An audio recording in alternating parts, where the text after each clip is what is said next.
Qu'est-ce que le coefficient d'aplatissement qu'on appelle plus communément kurtosis? Or, kurtosis vient d'un mot grec qui veut dire courbure, et nous allons voir qu'il vaut mieux utiliser ce terme car en fait il étudie la courbure d'une distribution aussi bien dans le sens de l'aplatissement que dans le sens inverse de son rétrécissement. Alors, nous allons utiliser dans cette vidéo les paramètres descriptifs d'une distribution. Il faut savoir ce que sont moyenne, variance et écart type calculés dans une population et estimés dans un échantillon. Il est par ailleurs indispensable de connaître les propriétés de la loi normale et cet exposé étant la suite logique de celui qui traite du coefficient d'asymétrie, de revoir éventuellement cette vidéo. Le terme de coefficient d'aplatissement, kurtosis, apparaît maintenant dans la plupart des sorties des logiciels après une demande de statistiques descriptives. Elle apparaît en général avec les paramètres de dispersion, la déviation standard ou écart type et la variance. Et le kurtosis est toujours associé au coefficient d'asymétrie skewness. Alors, comment l'obtient-on? Que signifie-t-il?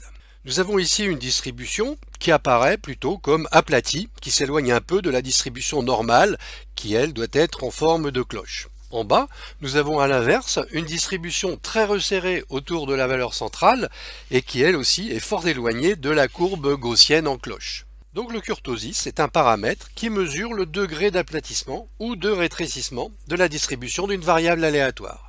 Le calcul du kurtosis, qu'on appelle gamma 2, ou moment centré d'ordre 4, présente en fait peu d'intérêt. Je vous donne ici la formule pour une population de taille n, où mu est la moyenne et sigma l'écart type.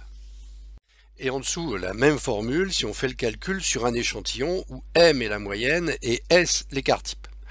On obtient une valeur sans unité. Alors, si la distribution est normale, non aplatie, ce coefficient gamma 2 est égal à 3. Alors attention, il existe une confusion possible avec le calcul du kurtosis, qui est dû au manque de standardisation des logiciels. De nombreux logiciels, dont Excel, appellent kurtosis non pas la valeur donnée par la formule précédente, mais cette valeur diminuée de 3. Donc dans ce cas, si la distribution est normale, le coefficient gamma 2 est égal à 0. Et toute valeur différente de 0 devrait en toute rigueur s'appeler excès de kurtosis. Dans la suite de l'exposé, nous utiliserons ce kurtosis normalisé pour être conforme avec Excel. Alors, on a donc la formule suivante pour une population, avec le moins 3 à la fin. Et pour l'estimation non biaisée donnée par un échantillon, c'est encore plus compliqué, la valeur est diminuée par un facteur correctif, et en outre, ce facteur ne fait pas consensus. Alors d'autres formules sont proposées par les auteurs, mais je passe vite, car vous ne calculerez jamais à la main. On l'obtient facilement avec Excel. Ici, nous avons une série de 100 valeurs considérées comme un échantillon de moyenne M et d'écart type S. On calcule les écarts à la moyenne, les rapports de ces écarts à l'écart type, on les élève à la puissance 4, on fait la somme, on calcule les deux termes avec les effectifs, et on obtient ainsi un kurtosis gamma 2 de moins 0,27. Alors, on l'obtient encore plus rapidement en entrant dans une case de Excel la fonction égale kurtosis et entre parenthèses la plage des valeurs de la série, ici de A2 de point A101. Et on obtient immédiatement ce coefficient ici de moins 0,27. Alors comment interpréter les résultats de ce coefficient? Lorsque la distribution est parfaitement normale, gaussienne, en cloche, le coefficient gamma 2, on l'a vu, est nul. Lorsque la distribution est aplatie, le coefficient gamma 2 est inférieur à 0. Et lorsque gamma 2 est supérieur à 0, la distribution se rétrécit, les valeurs sont plus groupées vers la moyenne. Alors évidemment, on travaille la plupart du temps sur des échantillons, et le coefficient d'aplatissement n'est jamais parfaitement égal à 0. Alors la question est donc de savoir si la valeur est trop éloignée de 0 pour rejeter l'hypothèse nulle de distribution normale. Alors, certains logiciels donnent l'écart type du coefficient d'aplatissement, ce qui permet d'en calculer un intervalle de confiance englobant ou non la valeur 0.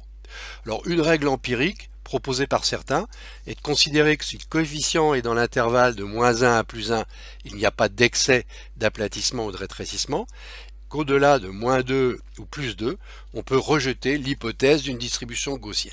Alors, si on a un doute, on peut tester la normalité par de nombreux tests, le plus simple étant le Ki2 de normalité. Les logiciels proposent aussi, parmi d'autres, les tests de Kolmogorov-Smirnov ou Shapiro-Wilk. Voici un petit résumé des différentes formes d'une distribution et des coefficients de kurtosis correspondants.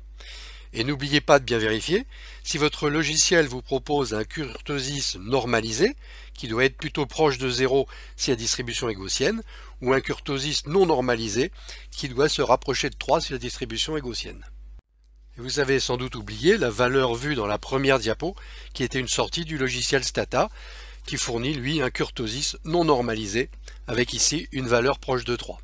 En conclusion, le kurtosis, qui est important en statistique théorique, est en fait peu utilisé en pratique de santé publique. Il est plus dans le domaine des statistiques bancaires par exemple.